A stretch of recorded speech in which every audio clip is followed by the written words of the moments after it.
Boa tarde a todos. O nosso grupo, que é composto por eu, Ayrton Rodrigueto, a Luana, a Marlise e o William, nossa professora orientadora, Dani Maísa da Silva. Então, nós vamos fazer um diagnóstico de uma propriedade rural de bovinos de leite.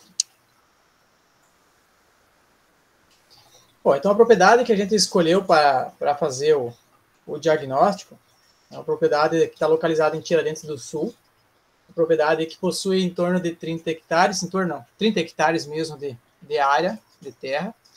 A atividade principal é então a bovinocultura de leite, onde que gera então a renda da família.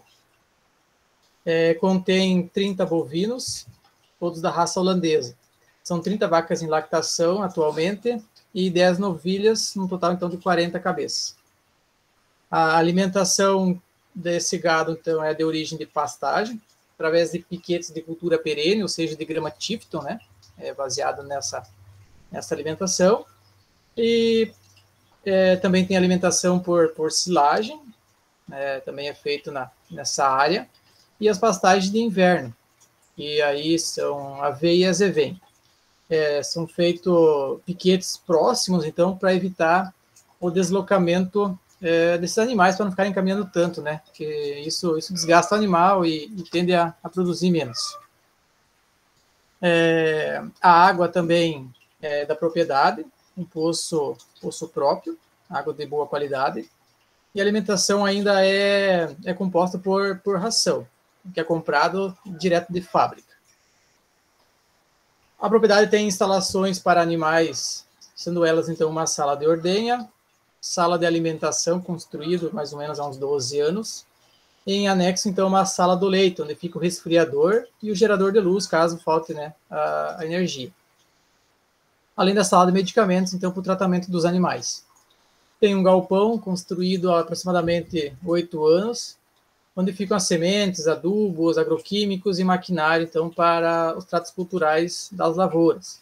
E os equipamentos também, trator, esparramador de sementes, roçadeira, escarificador, grade niveladora, carretão, plataforma para uso em geral, e as sementes, então, utilizadas.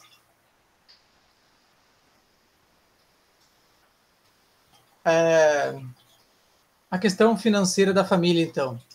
Eles estão bem equilibrados, eles não possuem financiamento e empréstimos no banco, mas, porém, não possuem dinheiro em caixa também, pois o último investimento agora, o valor que eles haviam, eles fizeram a compra, então, de adubo e ureia para utilizar nesses próximos meses, aproveitando o preço ainda um pouco mais em conta, já que prevendo esse aumento. A renda bruta da propriedade fica em torno de 30 mil mensais.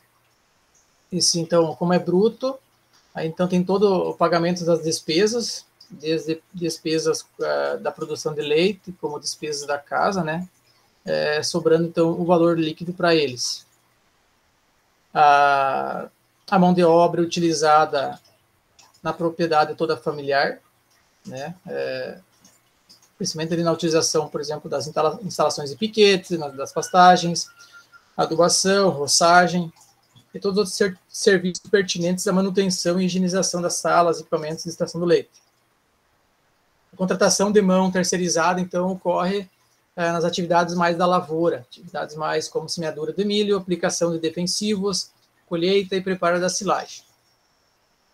A gestão financeira é feita através de planilhas de Excel, com o lançamento de todas as despesas fixas e despesas variáveis.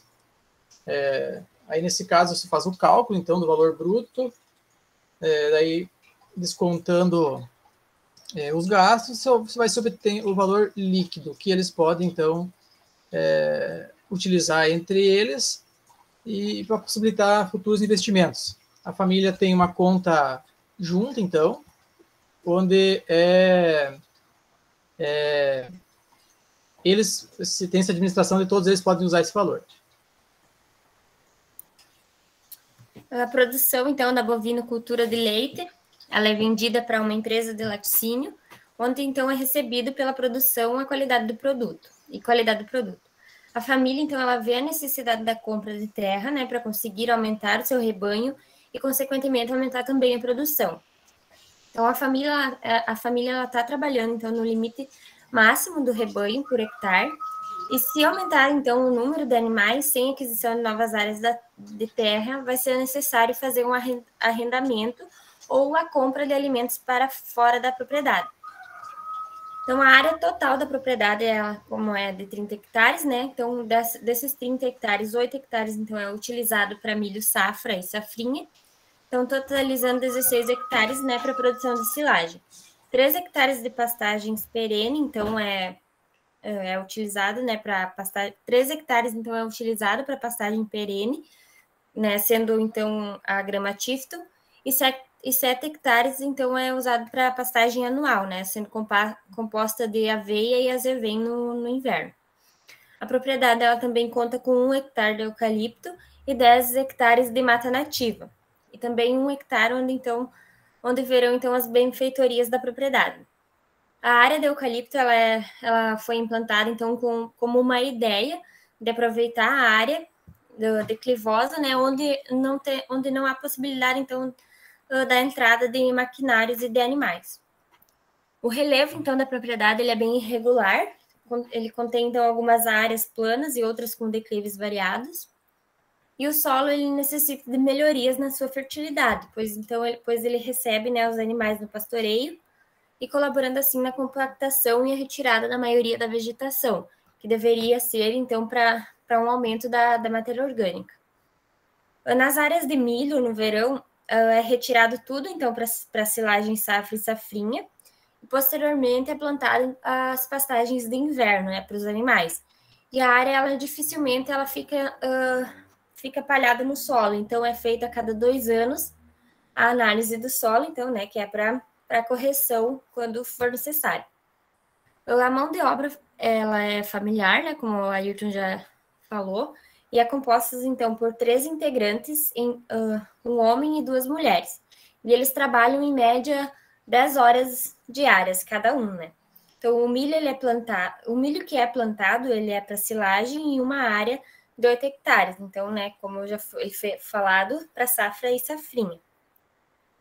Então, são em média R$800, né, cada, totalizando aproximadamente 12.800 em semente.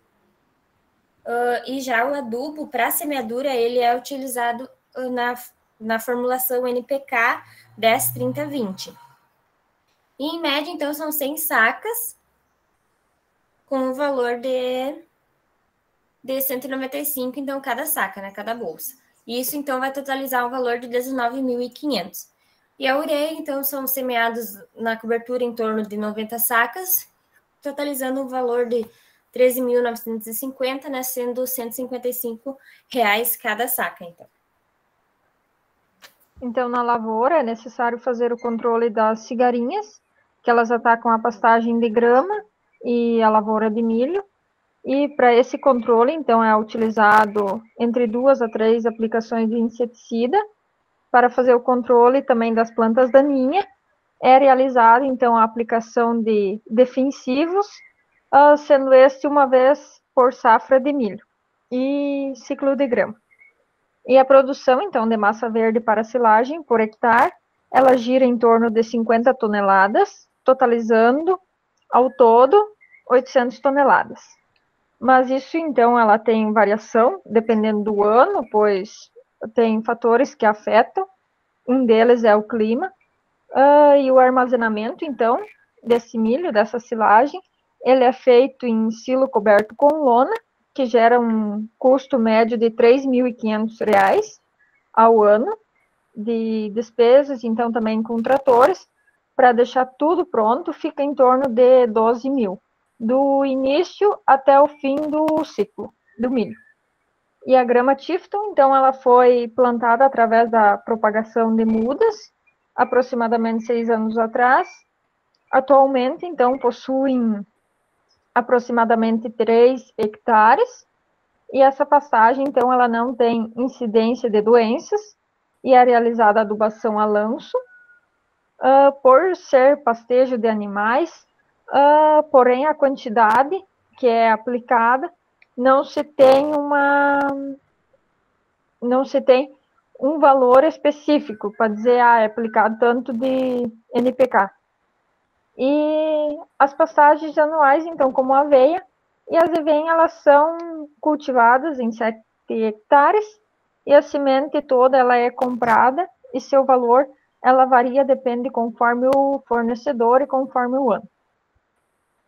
O objetivo geral é analisar, então, o diagnóstico da propriedade da bovinicultura de leite e buscar alternativas que permitem o aumento da produtividade e maior rentabilidade na produção. O objetivo específico é fazer o planejamento para melhorar o sistema produtivo, melhorar a disponibilidade de alimento para o rebanho e recuperar os solos onde estão plantadas as pastagens de tipo. Bom, pessoal, então vamos falar agora sobre o itinerário técnico. O primeiro passo, então, é a escolha da área a ser implantada a pastagem, pensando em uma área mais próxima possível, evitando grandes distâncias de movimentação dos animais. O segundo passo é a amostragem de solo para análise, para verificar as condições nutricionais da lavoura e estimar custos de implantação. O terceiro passo é a definição da pastagem a ser implantada, ou seja, verificar qual cultivar é a mais rentável nessa época do ano, entrada da primavera. Pesquisar uma alternativa que ofereça maior conversão pastagem-leite e que seja palatável para os bovinos. O quarto passo é a aquisição de sementes, através da pesquisa de preço e qualidade. Semente com melhor percentual de germinação oferece um crescimento mais homogêneo da lavoura. O quinto passo é a interpretação da análise e é de grande importância, pois a leitura correta das informações e a tomada de decisões na sequência podem garantir menos custo na implantação do sistema. O sexto passo é a compra de insumos, e é sempre um momento para pesquisar e barganhar por preços menores, sendo necessário já ter a formulação NPK pronta para pesquisar. O sétimo passo é a correção do solo, através de calcário, fósforo e potássio, se necessário, podendo utilizar adubo orgânico do próprio gado ou dos suínos. No oitavo passo vem a semeadura da pastagem, que deverá ser feita após a correção do solo e com umidade ideal, favorecendo a fase de embebidação da semente. O nono passo é o acompanhamento dos estágios vegetativos, e é importante para saber o momento certo de colocar a cobertura nitrogenada. O 10º passo é o controle de pragas com produtos naturais biológicos e, em últimos casos, houver a necessidade com químicos. O 11º passo é o controle de plantas daninhas, importante para evitar concorrência por água e nutrientes. 12º passo é o controle de doenças, se necessário, ajuda no bom desenvolvimento da pastagem. 13º passo é a aplicação de fertilizantes nitrogenados de cobertura. O 14º passo é o piqueteamento, dividindo a área para fazer o rodízio de pastoreio, dando tempo viável da planta rebrotar ao tamanho ideal e pastejo novamente.